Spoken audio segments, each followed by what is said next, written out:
புதுச்சேரியில் பணிநீக்கம் செய்யப்பட்ட ஒப்பந்த பொதுப்பணித்துறை ஊழியர்கள் தங்களுக்கு மீண்டும் பணி வழங்க கோரி பொதுப்பணித்துறை தலைமை அலுவலகம் முன்பு தக்காளிகளை வீசி போராட்டத்தில் ஈடுபட்டனர்.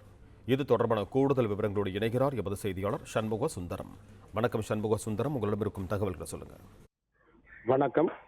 புதுச்சேரி பொதுப்பணித்துறையில் கடந்த 2015-2016 ஆண்டில் ஒப்பந்த அடிப்படையில் 2400க்கும் மேற்பட்டோர் பணியமர்த்தப்பட்டனர்.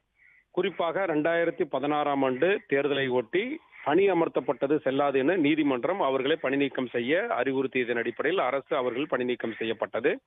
தொடர்ந்து அவர்கள் தங்களுக்கு பணி வழங்க வேண்டும் என கடந்த 10 ஆண்டுகளுக்கு மேலாக பல்வேறு கட்ட போராட்டங்களை நடத்தி வருகின்றனர். இந்நிலையில் கடந்த 2013 ஆண்டு சட்டப்பேரவையில் முதலமைச்சர் ரங்கசாமி அவர்கள் பணி நீக்கம் செய்யப்பட்ட ஒப்பந்த பொதுப்பணி ஊழியர்கள் அனைவருக்கும் குறைந்தபட்ச ஊதியமாக 10,000 வழங்கி அவர்களுக்கு பணி வழங்கப்படும் என அறிவித்திருந்தார். அதன்படி பல்வேறு காலங்களாக அவர் காத்திருந்த நிலையில் அவர்களுக்கு இதுவரை பணி வழங்கப்படாததால் தொடர் போராட்டங்களை எடுத்து வருகின்றனர்.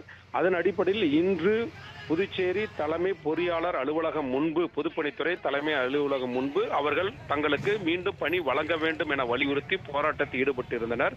அப்போது தாங்கள் மறைத்து வைத்திருந்த தக்காளியை திடீரென தலைமை பொறியாளர் அலுவலகத்தின் மீது வீசியிருந்ததால் சிறிது நேரம் பரபரப்பு ஏற்பட்டது. உடனடியாக அங்கிருந்த போலீசார் அவர்களை கைது செய்து அழைத்து சென்றனர். தங்களுக்கு தொடர்ந்து வேலை வழங்க வேண்டும் என பல்வேறு கட்ட போராட்டங்களை அவர்கள் முன்னெடுத்த நிலையில் இன்று தலைமை பொறியாளர் அலுவலகம் முன்பு தக்காளி வீசும் போராட்டத்தை அவர்கள் முன்னெடுத்தது பரபரப்பு ஏற்பட்டது. நன்றி சண்முக சுந்தரம், உங்க தகவல்களுக்கு. பிளே ஸ்டோர் மற்றும் ஆப் ஸ்டோரில் இருந்து பாலிமர் செயலியை QR கோடு மூலம் பதிவிறக்கம் செய்யுங்கள். செய்திகளை உடனுக்குடன் பெறுங்கள்.